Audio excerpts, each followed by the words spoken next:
It is, May 4th now? Can you believe it's May already? Where are your board game mechanics? I'm Joel, and with me, as always, per the usual, is... Hey guys, what's going on? It is Jason. Hey, how you doing? I'm not bad, Jason. Hey, happy International Tabletop Day, a week late. I guess we'll talk about that here in a little bit. Yeah, we will for sure. Absolutely. What's new with you? Not a whole lot. I'm going to be having a couple days of gaming this weekend because Katie's going out of town. So I have a Friday night game group planned and a Saturday sometime game group planned. So I'm pretty pumped about that. That'll make up for last weekend. Yeah, you had a disappointing tabletop day, you said. So yeah, I mean, I still got the game. It just wasn't too as much as I would have liked, I guess. I played like 8 games. I would have liked more. Yeah, I have an idea that I'm going to try, and it's going to be like peripherally related to the board game mechanics, but we'll see how that all ends up coming out. So I'll talk about more of that in the news. I actually have a couple things in the news, Jason, I want to drop in too. So I don't know. I guess with further ado, we'll move into the news.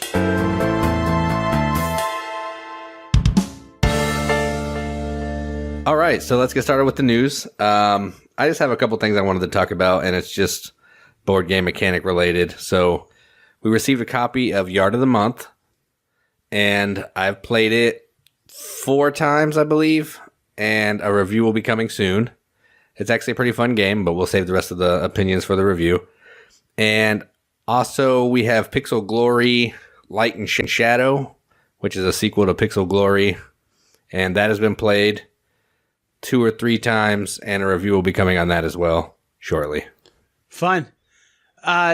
In board game related news too, I'm going to mention this. I'm going to try and see, so pay attention to, probably it'll be on, I don't know if you can go live on the Riveted page, but if you can, I'll go live there because that's the little bit looser, less official branded page. But I'm going to try and do a Google Live Hangout. So look for a link sometime where we're going to do some tabletop role playing at some point. I think it'll be super loosely affiliated with the board game mechanics, but if you like what I do, I'm going to try and do an old Dungeon Crawl Classics campaign, and it's kind of fun. I'm going to play certainly with my brother who gets mentioned here a lot. Last time I played this game with him, a part of the random generated characters that you get is they have like a profession and they get some kind of item. So like a lot of people are farmer kind of item. So like a lot of people are farmers and you have a pitchfork that you can go and, hit people with. But right. One of his characters was a beggar. And so like it was randomly generated that one of his characters was a beggar, and he had a wooden bowl with cheese dip in it. And so like that's hilarious. He ate the cheese dip secretly behind like a hill, and then he like carried this wooden bowl around with him. And then like when you're a level 0 character in Dungeon Crawl Classics, you don't have a profession at all. Like you just are a person. Well, then as soon as he hit level 1, he became like a sorcerer, and he spent the rest of his time trying to summon more cheese dip into his bowl. So I mean, that's the kind of stupid stuff that we do when we play this game. So if I don't know if it'll be Friday nights or Saturday nights, but I think we're going to try and do a couple times a month, just some stupid Google Live or Facebook Live role-playing game for a couple hours. And we're not awesome. We're not, Critical Role or like Harmon Quest, but I think we're stupider than the role, Critical Role or like Harmon Quest, but I think we're stupider than them. So that makes it fun too. So yeah. And maybe on one of those I'll join you. Oh, please. Maybe on one. I'll give you all the cheese dip you could handle as the game master. I'll think about it. I'll ponder it. The cheese dip is enticing. I'll tell you what, okay, we hit 300 likes today, which means we need to start doing some like weekly live Q&As or something now, right? That's true. Yep. That was our promise. We're going to do it. Maybe this is our 325 likes goal, is that Jason will play a role-playing tabletop game, one session at 325. You down with that? Yeah, I'm good. If we can hit 325, I'll do it for sure. All right, tell your friends. We want to see Jason play like something beyond Ameritrash. We're going to see him play dice rolling the game. Yeah. Yeah.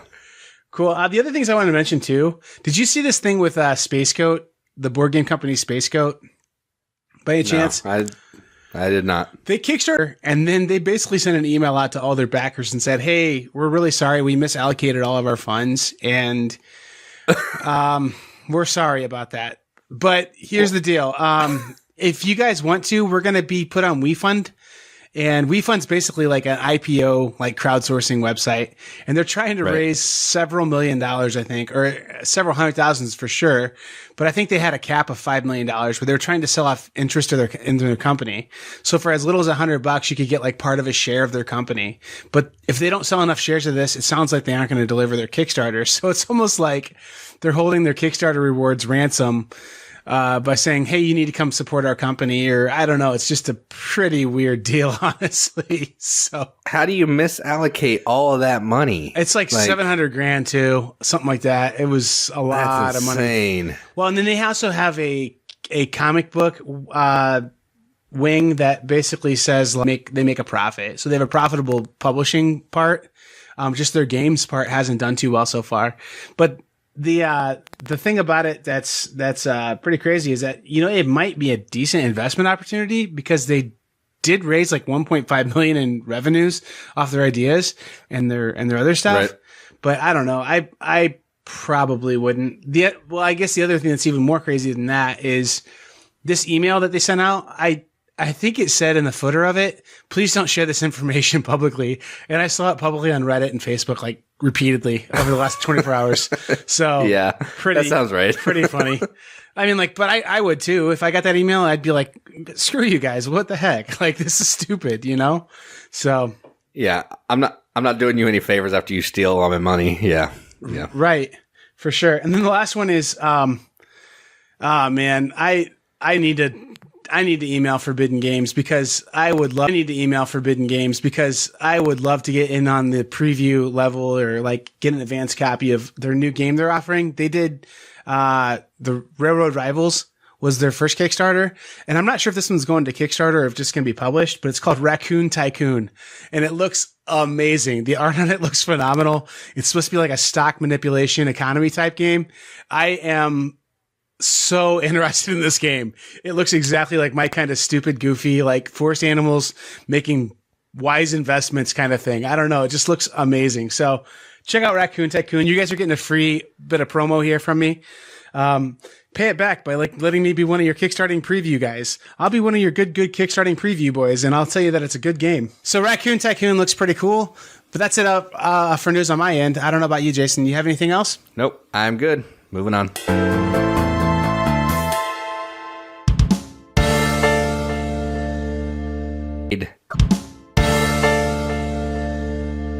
So, Jason, you had a less than optimal day of tabletopping on Tabletop Day. Can you tell me about your woes a little bit? What did you get a chance to play at least? Well, one game that I got to play was actually before Tabletop Day, and I played London Dread with Katie. And I don't know if you've played that or know anything about that, but it's a co-op game where you're planning how you're going to defeat the game within like 8 to 12 minutes, depending on how hard you want to play it. And you're moving your little pieces around, visiting these cards to try to see if you have the correct personalities type to defeat the card. And then you're trying to meet certain plots so you can fight the big bad guy at the end. And then once you hit the bad guy at the end, you get a single roll. And depending on how you roll, you could win. How terribly you roll, you can still win. That sounds a little like Black Orchestra, where in Black Orchestra, you've got like you're building everything up to try and have that one roll be exactly what you want it to be. And then, oh boy, I hope it works. So the whole game is collecting the right dice. But I'm glad you mentioned this game because I think there was a really outstanding sale on it. And I thought, man, that looks kind of neat. So the fact that you played it and you thought it was at least decent to me sounds like it might be worth investigating. Yeah, I really did like it. And the thing that made the game really hard is the dice. They're 1 or 2/6, so 1/3 of the dice are success. So 4 sides of those dice are blank. So we rolled, I think, 12 dice at the end. We only had to get 4 successes to win, and we rolled 2 out of 15 dice. It sucks. We had the whole game won, and then we were down to the last guy and we lost. Well, I mean, talking about Dungeon Crawl Classics earlier, when I was playing with my brother, I was the DM, and every roll I did was like 19, 20, 18, 17, and they were all like, and I wanted them to do well, but they were all like 4, 6, 3, 2. So dice kind of can make and break a game to a degree. Yeah, I agree. And that kind of brings me to the game I want to talk about first that I played, which was Wasteland Express Delivery Service. This game is pure Ameritrash. So I'm talking about an Ameritrash game on this show. This game is pure Ameritrash. So I'm talking about an Ameritrash game on this show, which almost never happens. But it's kind of a cool game. You build up your truck, your semi-truck, and you go to deliver goods. So there's like a selling market and then there's a buying market. And it's kind of a market, but there's like certain prices you can buy at that are just kind of randomly generated. So when you buy a good at a place, you take that little chit off and put a new chit on. And then so they might have been selling water. Well, now they might be selling ammo, and it might have been at $2, but now it's at $4. But then the market prices for selling are variable based on how many are available on the board and if you've sold them or not. So it's kind of a neat game. You can upgrade your truck to have more weapons on it because it's in a post-apocalyptic world, and you're trying to make sure the bandits don't come get you and squeeze you.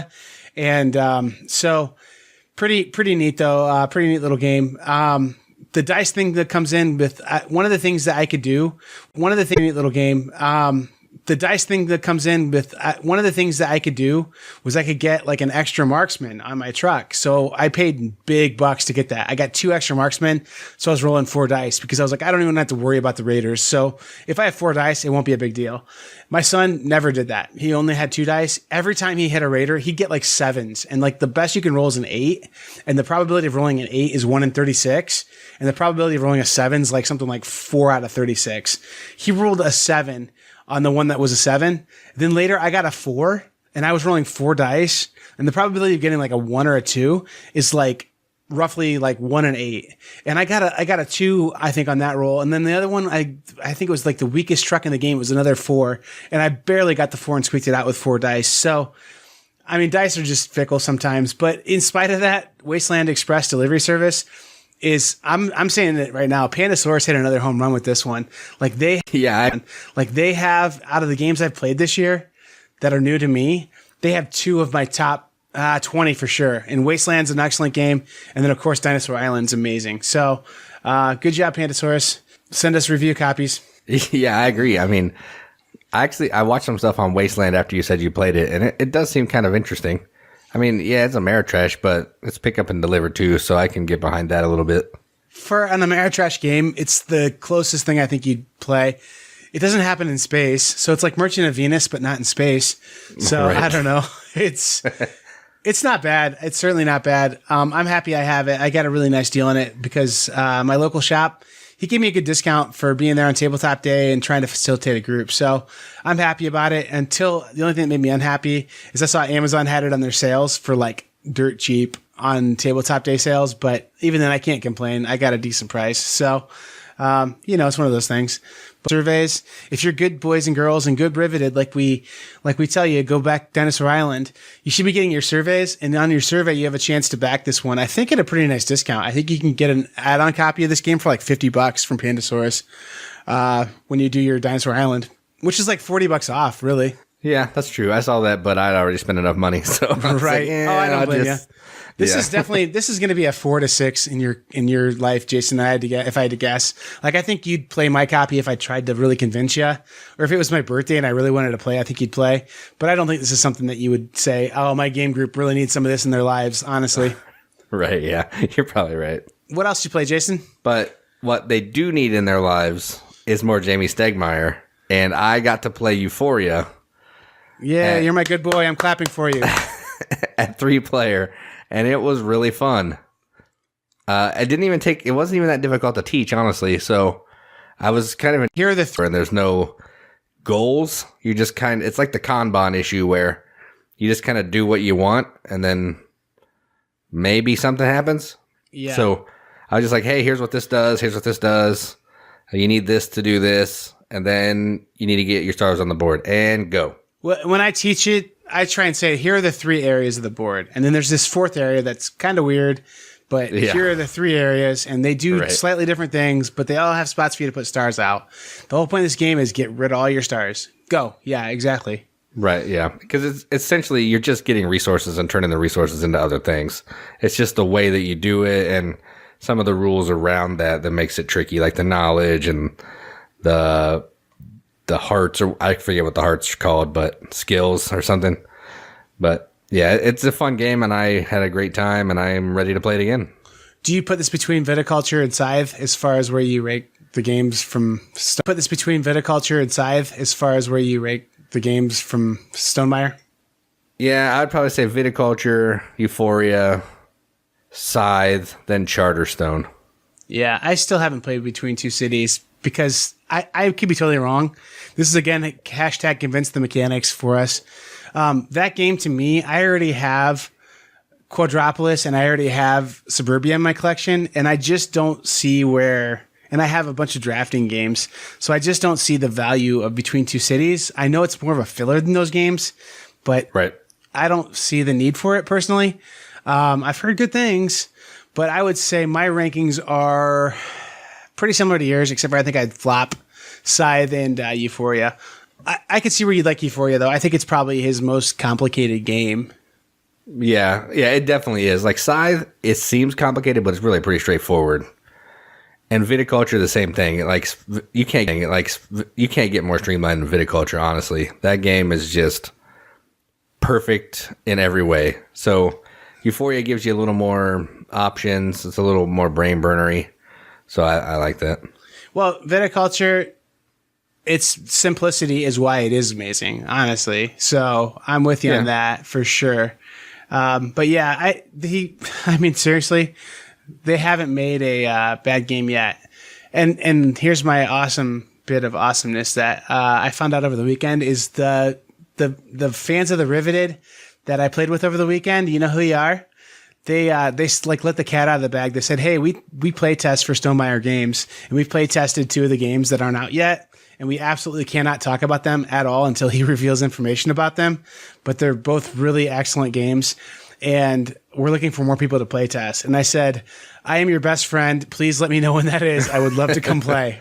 So I might feelings on it. So I'm keeping my ears open for that for sure. So I'm glad you got to play Euphoria because I really do enjoy that game. And it's a pretty good game. It made its way into both of our collections. So yeah. And the other thing too is that's like one that I think if you asked 10 pretty big fans of board gaming, hey, name 3 Stonemaier games, I would guess maybe 2 out of 10 would mention Euphoria because it's just not as well remembered as the other games for whatever reason. Yeah, it would be Charterstone, Scythe, and Viticulture for sure. Yeah, probably in that order, honestly, just because Charterstone's the most recent and is on top of everybody's mind. Yep, called in the new too. Yep. Well, cool. I guess it's my turn now, huh? Yep. I got my butt kicked by a 5-year-old playing Karuba. That's awesome. Like, seriously, it was humiliating, but awesome at the same time. So, like, he taught me how to play. He's like, you need to put a guy and you're at least 4 blocks away inside the island. And the man has to be on the coast because he's arriving on the island and the temple's in the island. And he's like, then I'm going to call numbers and then you're going to put the tiles down and you're going to try and make it so the man can go to the temple. And so, to me, this game reminds me a lot of, like, Suro meets kind of Carcassonne. And like, seriously, this kid, like, he talked like your typical 5-year-old. Like, he has a hard time with, like, pronouncing R sounds. He was like 23. And I was like, 33, got it.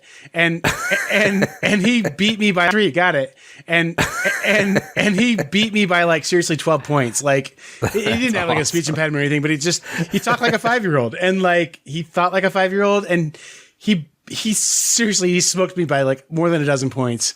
So he's going to be a heck of a board gamer by the time he's in middle school or something. But that kid was awesome. And he taught me 2 games, like, and he already teaches games really well.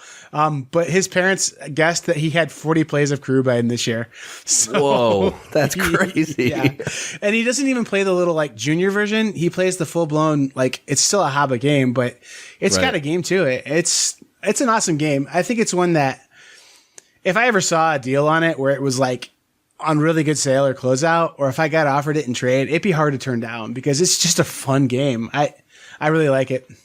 So it sounds like Avenue and, like, Rise of Augustus all mixed together. Yeah, and it's a thing because you're trying to make a path that's efficient and gets from one spot to another, but doesn't like loop off the board or whatever, So or like pin you out. It's got some cool mechanisms in it.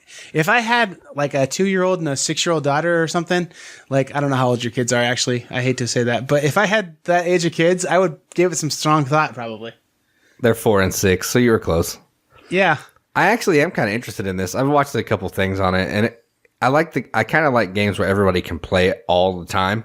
Yeah. Like there's no downtime in this. Like you're always playing. Right. And I like that. So I'm looking into it, and maybe it would be a good game for me to play with my girls. So yeah, I'll ponder it. This adorable little kid just smoked me at this game. So anyway. That's awesome.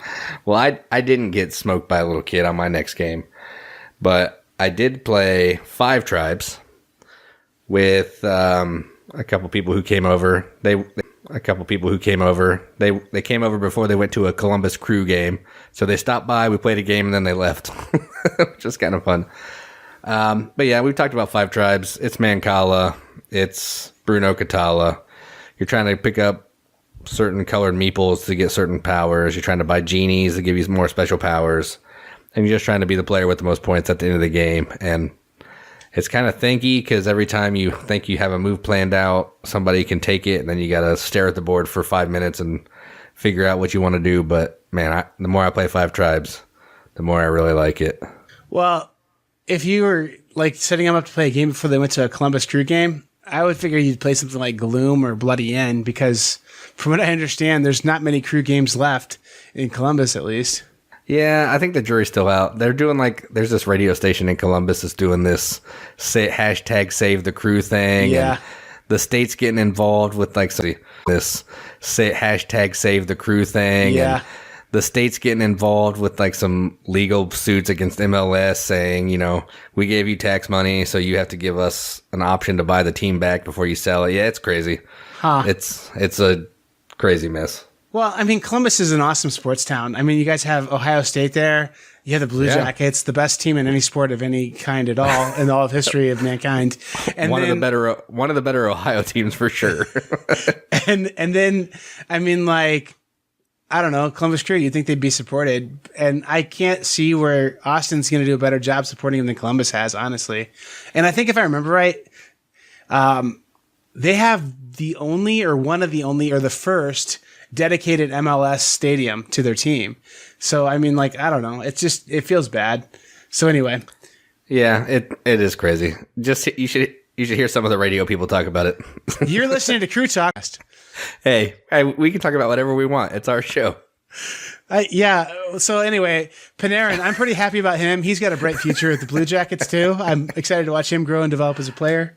So Yep. Enough with jacket talk. All right, back to the board game.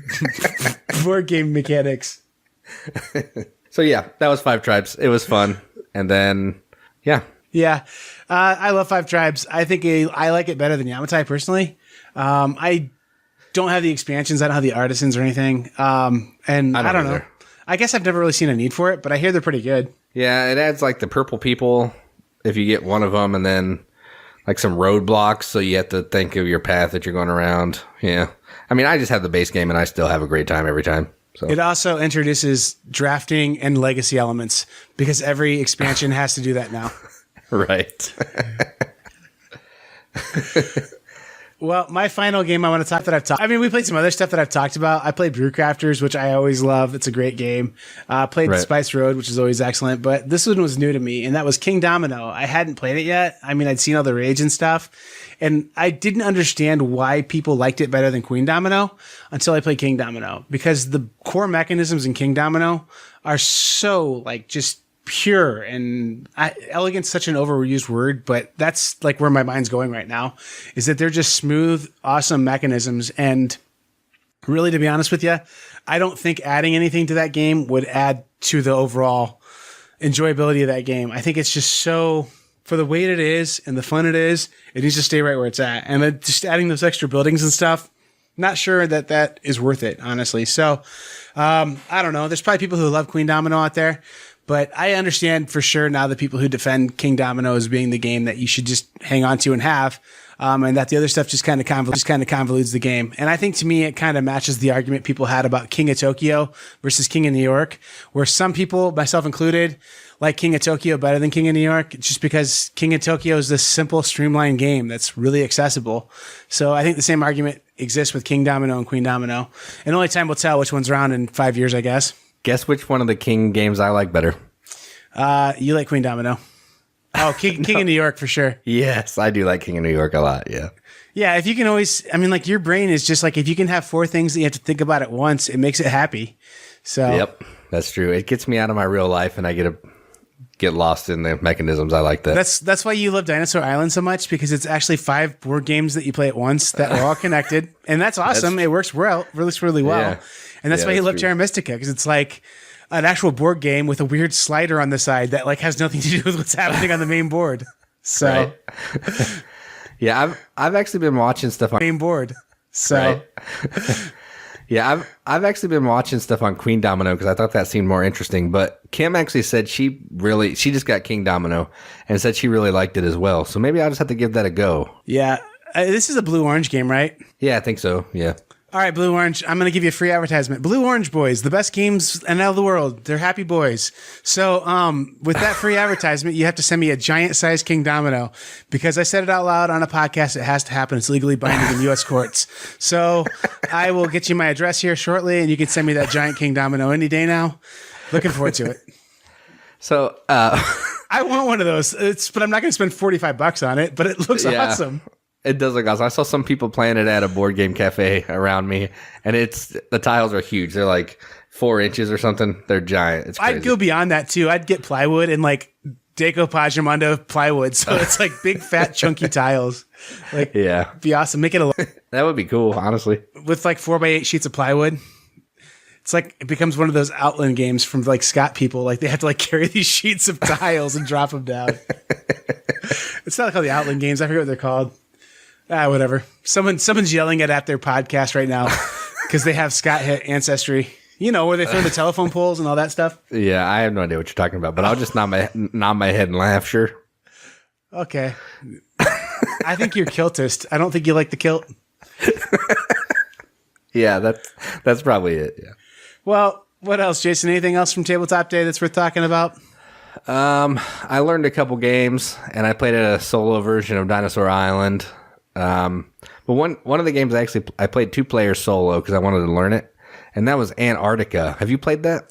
No, but I saw that you picked it up, and I see where it's on clearance a couple places. What do you think? Yeah, like it seemed I got it because it was like a lot, and I was like, man, this looks really cool. So I played it just by myself, but I really like the mechanisms. You're just moving the little sun around, thawing out your boat so you can move around and do some people. You're just trying to build more buildings faster than your opponent to get more points, and there's a little bit of an area control in each space.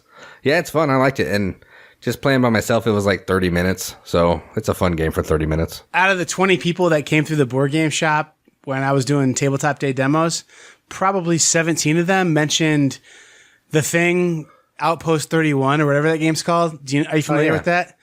Yeah, it's in the little tin. It's in the little tin, right?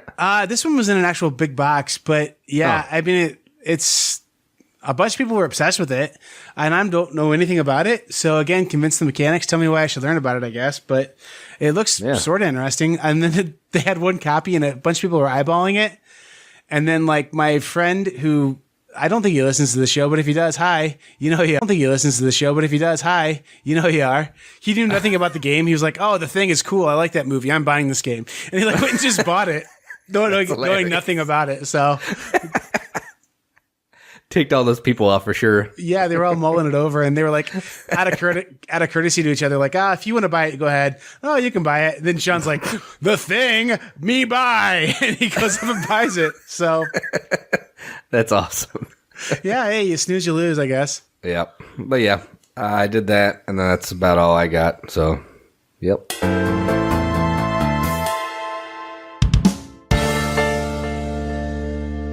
All right, guys. So for the feature, we have an interview with one of our super fans, Mr. Pokorny, Mike Pokorny, that is. and he's going to tell us about 5 games that he likes, and he made sure to say that they're not in any particular order. So, without further ado, here's Mike. So, without further ado, here's Mike.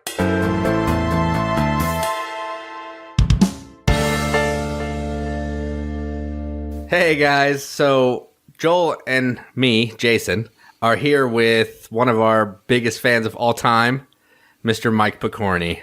Hey Mike. Hey, how's it going? Biggest fan of all time. It's clearly true. We have 2 super fans, and you're definitely one. I'm trying to figure out what that means. Like, I don't know. First guy in line for the bad Star Wars movie. I really kind of identify myself as #person0. I like that. You'll have to go back in the Wayback Machine and pull what episode that's out of. I don't even remember what episode that's out of. I think that was the beginning of Tag All Your Friends so that we get more listeners. Oh, yeah, the friend campaign. Yeah. Patient 0, person 0 for sure. All right. So, Mike, while you're on here, we wanted you to talk about your 5 favorite games, maybe just now of all time, whatever. Just your 5 favorite games. So go ahead and let us know, and then we'll give you some ribbing if we disagree. I'm sure you'll disagree, so I'll have to sit down for the ribbing. No particular order. The first game that I have on my list was Betrayal at the House on the Hill. It's we're a bunch of kids investigating a haunted house. What could possibly go wrong? And it has this. The house gets built randomly, and at some point, someone turns traitor, and then they're all trying to kill each other. Well, one person is trying to kill the rest of us, and there's secret missions. I really love playing the game. It's hard for me to get it to the table because it's a challenge for me. So, amen. I always try when I had a game day on International Tabletop Day last Saturday, I tried to get some people to play it, and I only had one person show up, and they said, "We're not going to play that game, are we?" I'm like, "There's only 2 of us, so no, we're not going to play that game." They called it that game, huh? Yeah, they called it that game. Have you played Betrayal at Baldur's Gate? I have not. I've seen it, but I haven't purchased it, and basically because of the same reason. Just like, well, what do I need another game that requires 3? Yeah, I feel you. I played this game once, and I thought, this is a game that is ripe for a Scooby-Doo theme. Like, seriously, I think if it was Scooby-Doo, it would actually be more entertaining, because at least you could play as, like, Velma or, like, Fred or whatever their names are. That'd be pretty sick. People have done that. You can see, like, they have little homebrew files that you can get Scooby-Doo. Scooby-Doo for it, which is kind of awesome. And people even have directions on where to buy the right miniatures and stuff. So it's definitely a thing people do, for sure. That is awesome. That'd be cool. That would be very cool. I had this game. I had the old Avalon Hill Redbox edition of it. Yeah. And this is kind of a fun story. I don't know. I guess we'll call it fun. A weird little story about how, like, I used to be weird about stuff. Like, there's 2 tiles that have, like, sacrificial idols or something on them. And, like, I pasted up the thing to not have pentagrams on it because I was so, like, at one point I was so, like, freaked out by pentagrams. Okay. But then the game went out of print and it was worth, like, a lot of money. And I was like, man, that was really probably stupid of me to do because now I could, like, sell the game if it were not in terrible condition. But I think I did end up trading it away for something at some point. So I don't know. It's a game that I liked. Okay. I think Mansions of Madness for me personally has fired it, but it's cool. Madness for me personally has fired it, but it's cool. The only thing I complain about too on it, I don't know if they fixed this or not with the newest edition, but the edition I had these little clips on the edge that, like, seriously, if you, like, looked at them wrong, they popped off your cardboard and you were like, did I have, like, 7 on that or 6? I don't remember.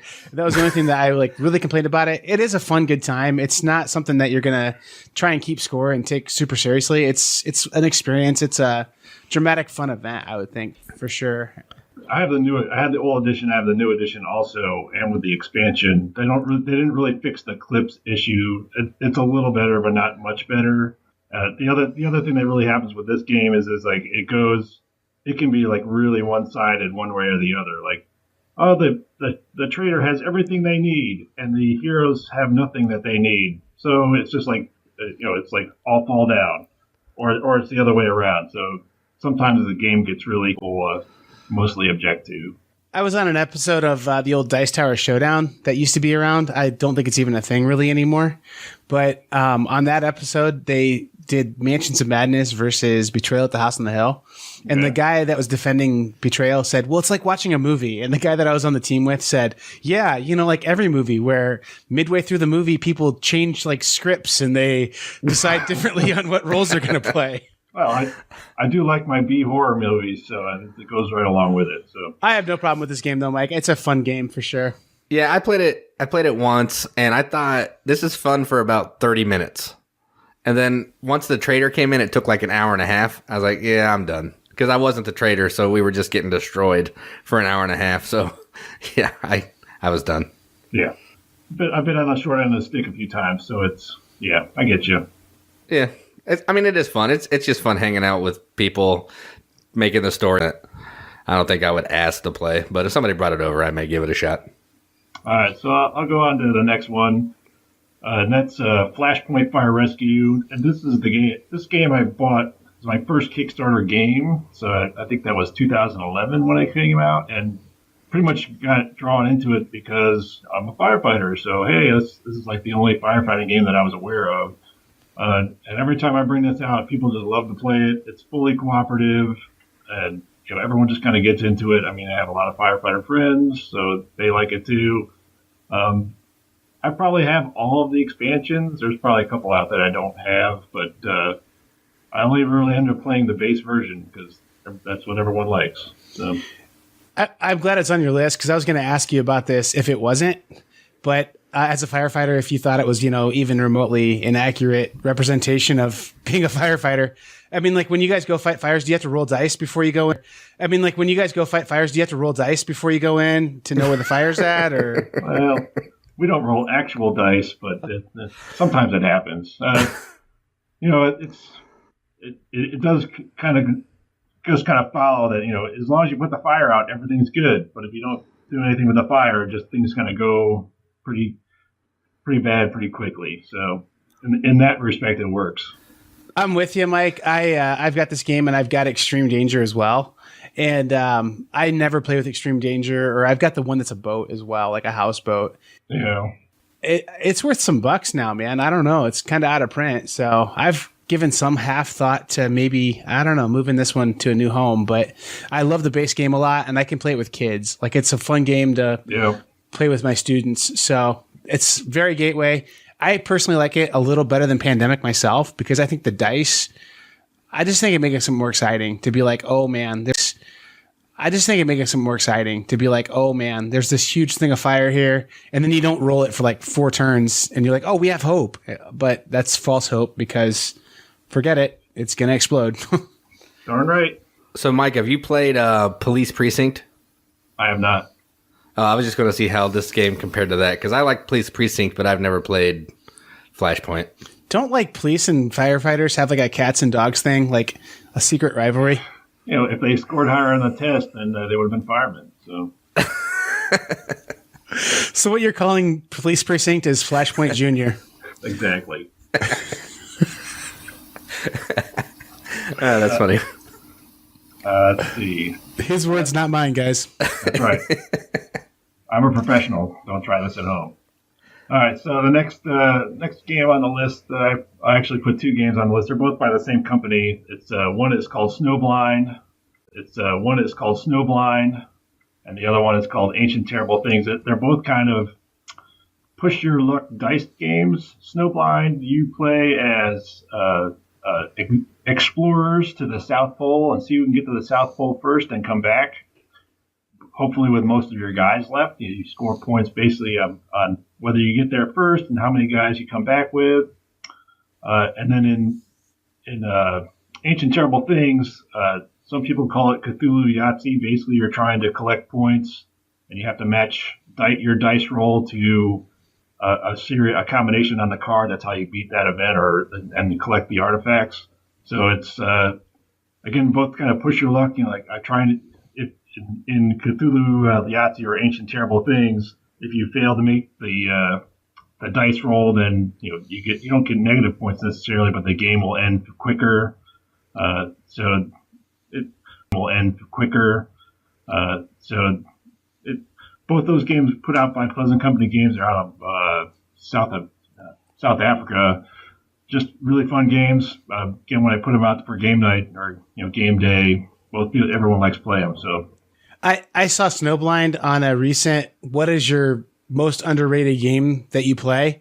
and somebody had that on their list of this is my most underrated game that I play. So that's got my interest for sure. But then the other thing is it was like they did a link, and when there's a link on, I think it was on Reddit or maybe it was on Board Game Geek, maybe it was on Facebook even, it had a little like thumbnail of that game or referencing that game, and it had like a Yeti with huge eyeballs. So I didn't click on the link to see if that's the actual art in the game, but is there like a Yeti person with huge eyeballs on the front of the box? Not on Snowblind. I think I think most of their artwork is like guys in like parkas. I mean, you can't know.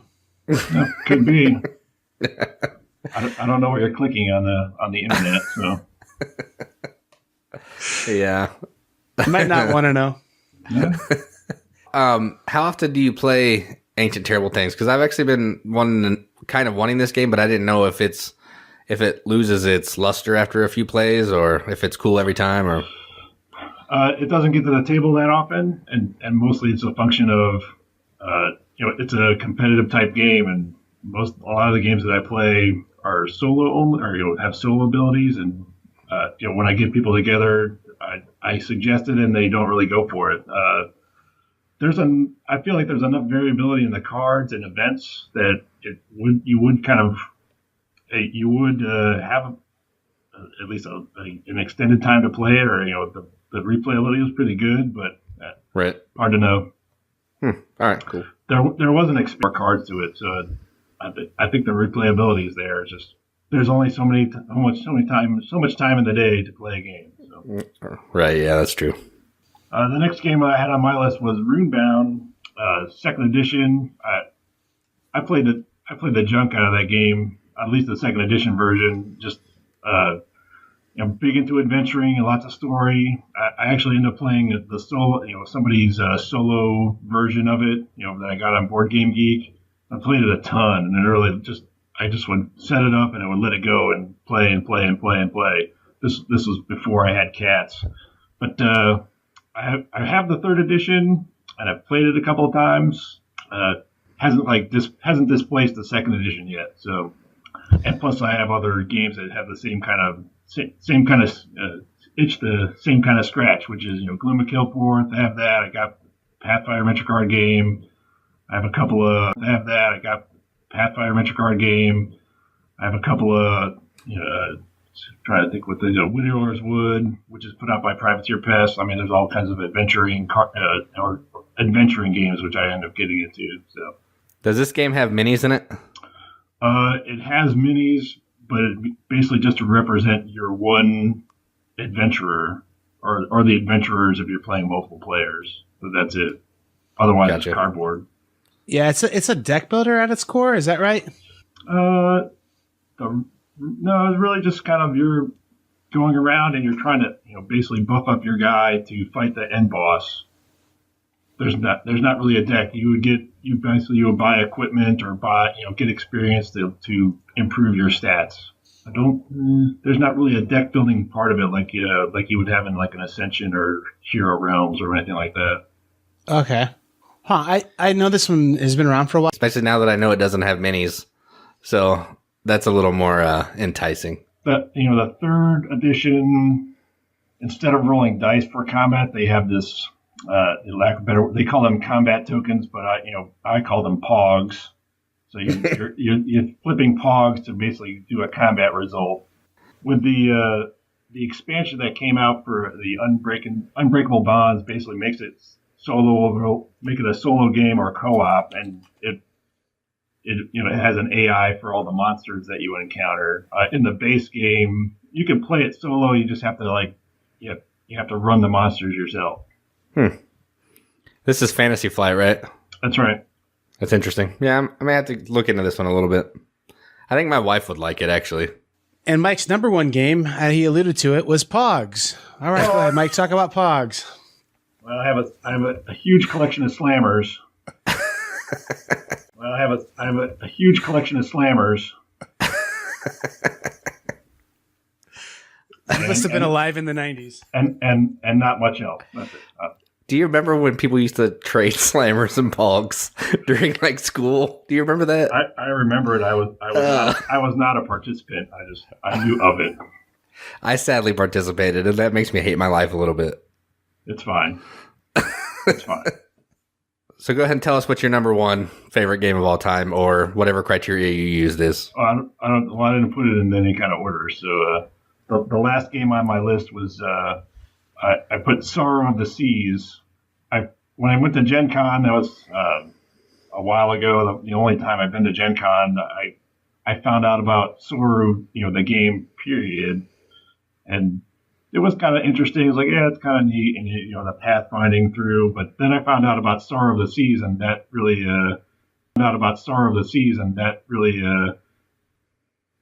excited me mostly because the game can win.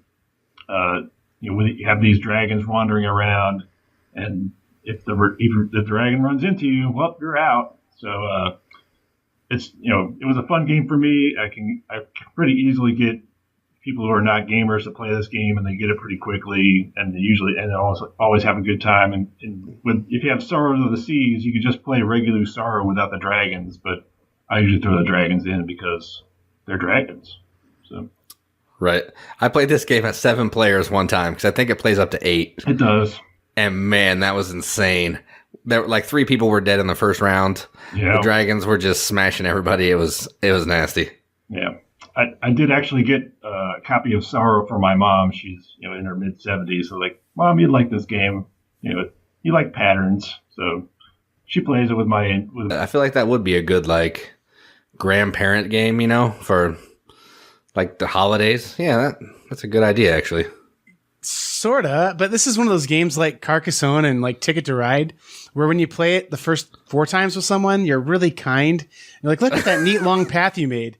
And then every other time you play it, you're like, I'm going to run you off the edge of the world and kill you. Yeah, that's true. But if you're playing games for the holidays, that's usually what happens. Like, the first day is like, everyone's happy to see each other. And then by the end, it's like, when are you leaving? Yeah. That's funny.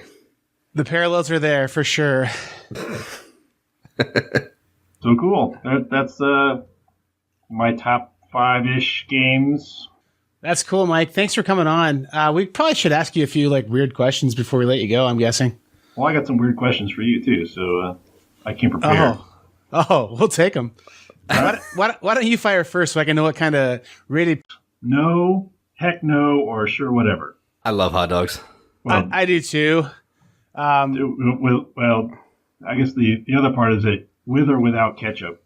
No ketchup here. Without ketchup. All right. We live close to Chicago, or I do at least, and I think that like they put hot dog puree into baby bottles in Chicago. So I'm not positive of that, but I'm pretty sure that's true.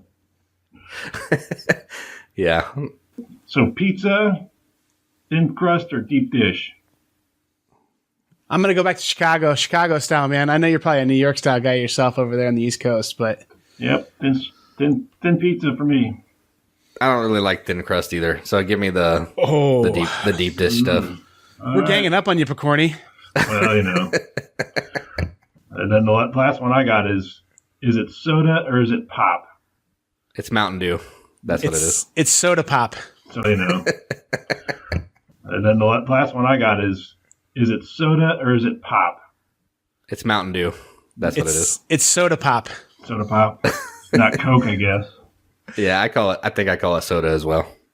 Yeah, your fascination with us mostly is that we're Midwesterners, isn't it? Well, I did go to school in Grinnell, Iowa, and the first week that I was there, I went to the grocery store to buy a 12-pack of Coca-Cola, and the young girl behind the check stand said, "Would you like your pop in a sack?" And it took me a long time to figure out what that meant. And then, like, when you say to buy a 12-pack of Cokes, like, what kind of Cokes were they? Were they actually Coca-Cola Coke? It was actually Coca-Cola Coke, so yeah. Yeah. Good They do work. like to call everything Coke. Good work. That's funny. So tell us a cool, heroic firefighting story. Is there anything you can tell us? Have you done, like, something cool before? Like, okay, don't tell us something. Tell us something that's going to make people be like, oh, Mike's a cool guy. Like, where you saved a cat from a tree or something like that, like stereotypical. I did save a cat from a tree once. Well, I didn't personally do it because I'm not the one that's going to try and grab a cat who's upset about being up in a tree. We did get called for a cat in a tree, and I was driving the ladder truck. And we rolled up there. We put the rookie in some turnout gear, had him climb the ladder to grab this cat, and the cat tore him to ribbons. So yeah, we're not doing that. And now he's a police officer. I'm not really sure. Maybe he is. That's hilarious. Did you get a chance to play anything last weekend for tabletop weekend, Pokorny?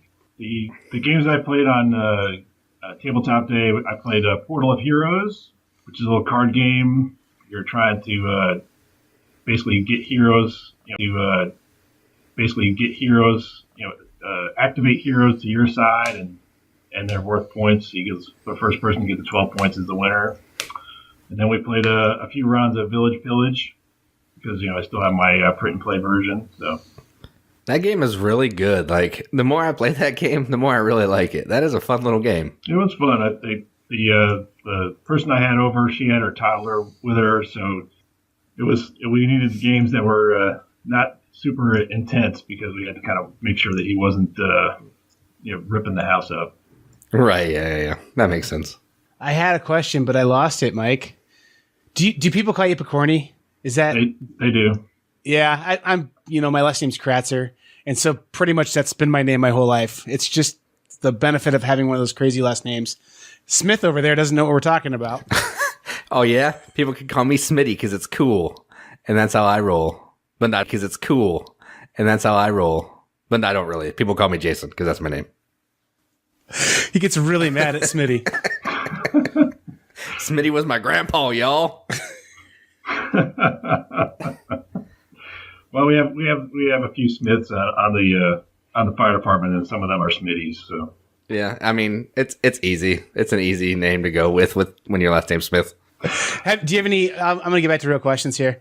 Do you have anything you're looking forward to getting yet, or anything you've kickstarted recently? I probably have like a dozen or so games that I'm waiting on. Let's see. I think we talked about, or at least it might have been on the Discord. I did get City of Kings. I still, other than opening the box, I still haven't played it. I have Vast. I haven't played that yet either.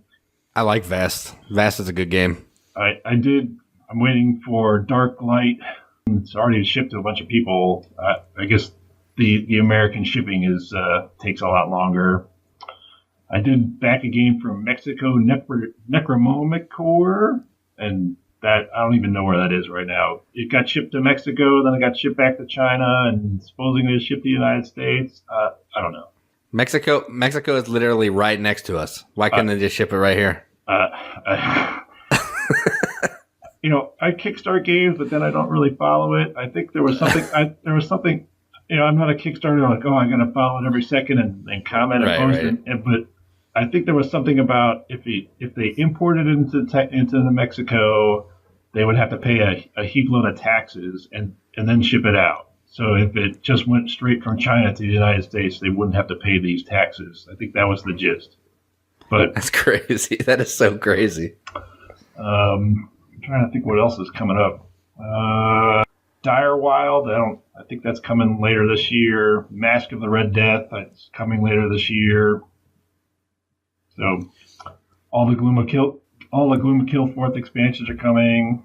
So Mike, you were the anti-Jason when it comes to board gaming. Oh yeah, I was listening to you talking. I was like, yeah, I didn't back any of these or look at any of these. I'm a little more of a balance. I will play an Ameritrash game every once in a while, but man, these games are all ones that I've not heard Jason rave like a lunatic about. So I played in a little Ameritrash this weekend for you, Pokorny. So I played Wasteland Express Delivery. I don't know if you've ever played that one or not, but that's real cool. Like, it's Mad Max the board game, but they couldn't get the licensing rights, is what I've determined.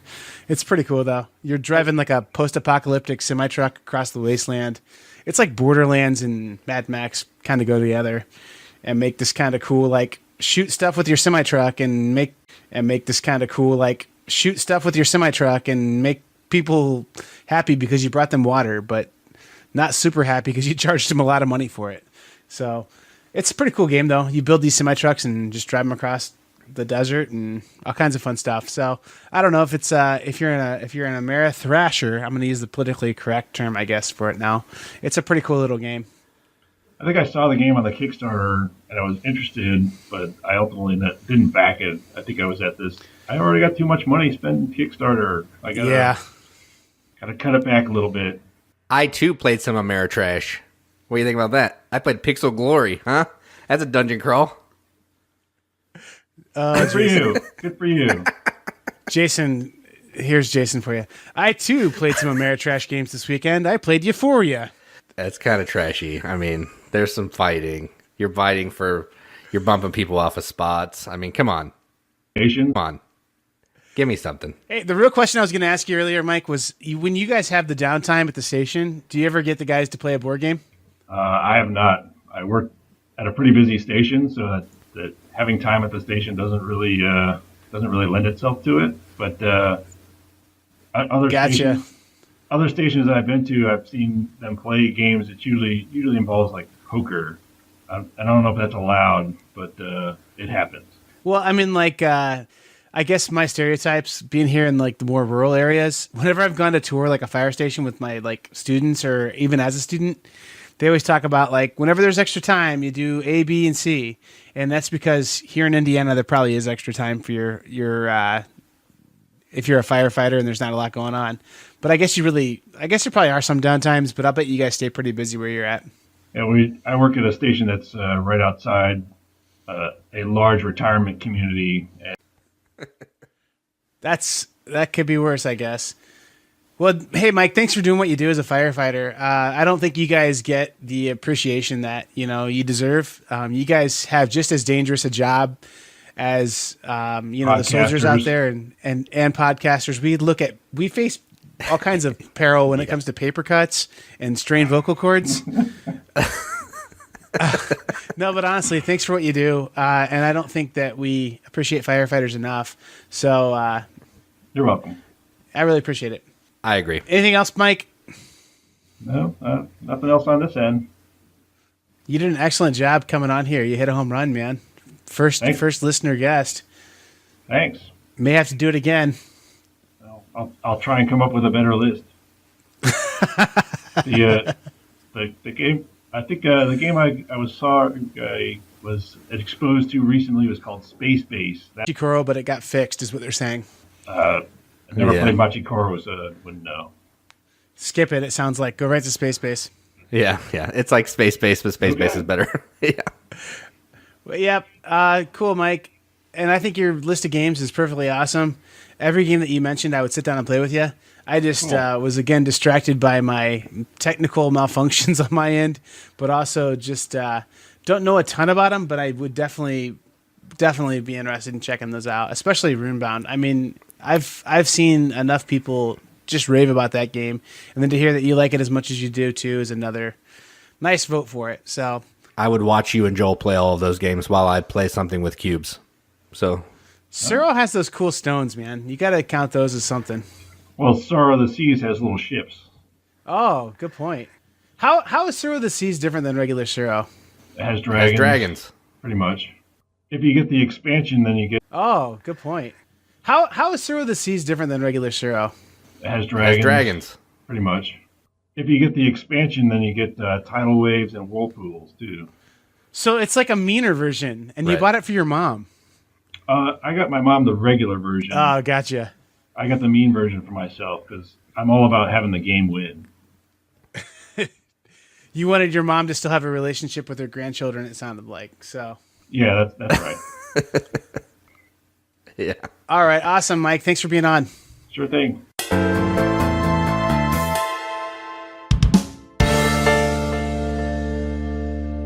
All right, so yeah, Mike is a cool guy. He likes games that I'm not particularly interested in, but hey, to each his own. We did have something in common. We both owned. Well, I don't anymore, but he likes Suro of the Seas, so that's something. But I for everything he said and trying to like crack jokes about everything he said has no indication of me not liking the guy. It has everything to do with my computer was totally malfunctioning in the middle of that interview. And so I feel really bad, Mike. I normally am a little more lighthearted and more fun than that. But I feel like there was like a lot of dead air in there that I think you probably had to cut out because normally I'm all over that dead air, but not today. So I think I fixed it though. I think I'm making some good sounds right now. We'll see. Maybe not. Maybe those listening to the podcast can go, no, boy, you didn't fix it. Go try and fix it. No bueno. No bueno. We'll see. Only time will tell. P.S. Jason, if you're at 1 hour and 40-minute mark or whatever we're at right now of editing, and it's because it took you 10 hours because it sounds horrible. Sorry, Jason.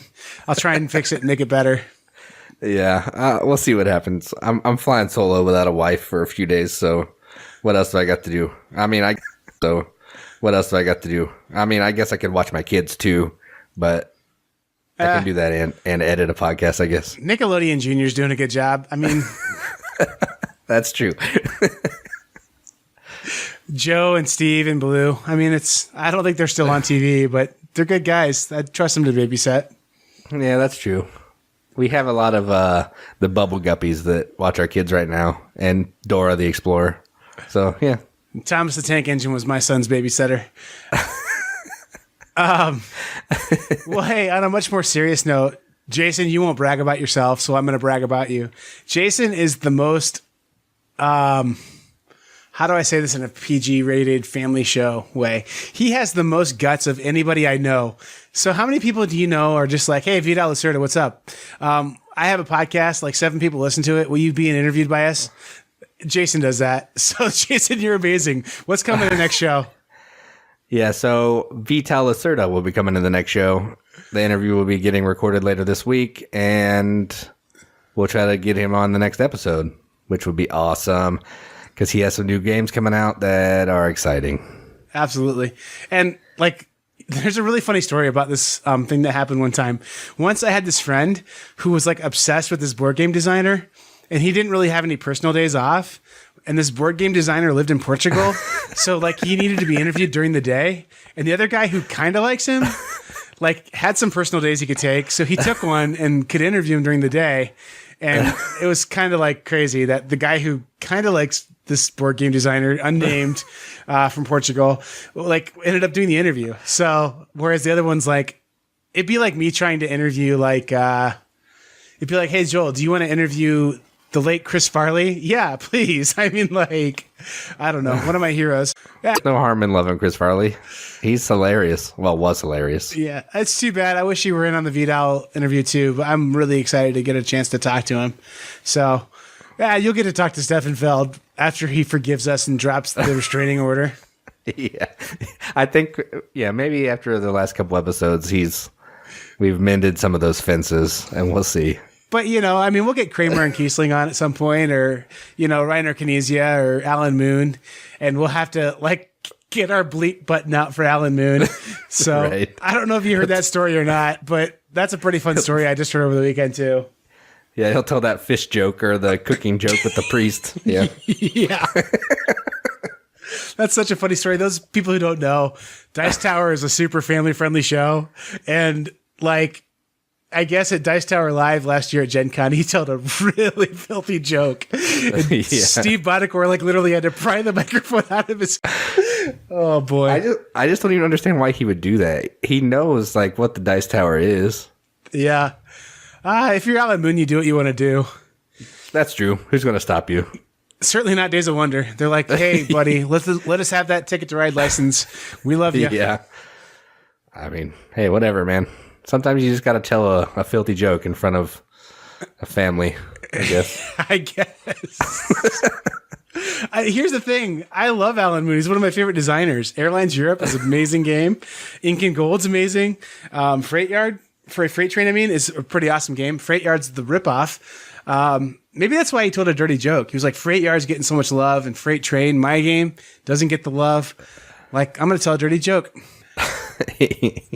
Well, I guess we can scratch Alan Moon off the list of people that'll be on our show now. Yeah. We're making the field smaller for sure. Smaller for sure. Yeah. All right. Well, hey, thanks for listening to this point. Actually, this show may have only been about 30 minutes long by the time Jason edited it. So yeah, we'll see what happens. Thanks for listening. Talk to you later, or whatever. I guess I won't talk to you later, but I'll read your post on the Riveted. And we'll talk at you later. How about that? Oh, that sounded like a smooth FM DJ. All right, see you guys later.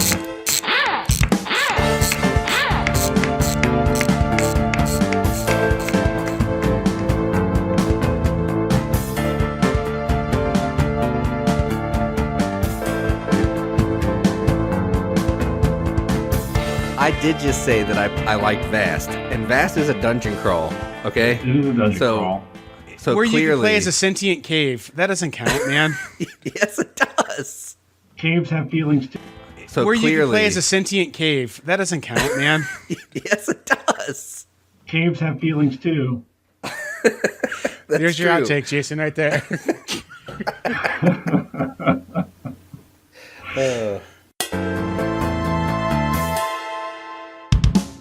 Yeah. And I mean, like, I got rid of the pillow. So, I mean, that was a good sign of trust, I think. Yeah, I bought it from you, I think. Yeah. It's going to be laying right next to me when Katie's on vacation. You made it weird now. I just played board games with it. Yeah.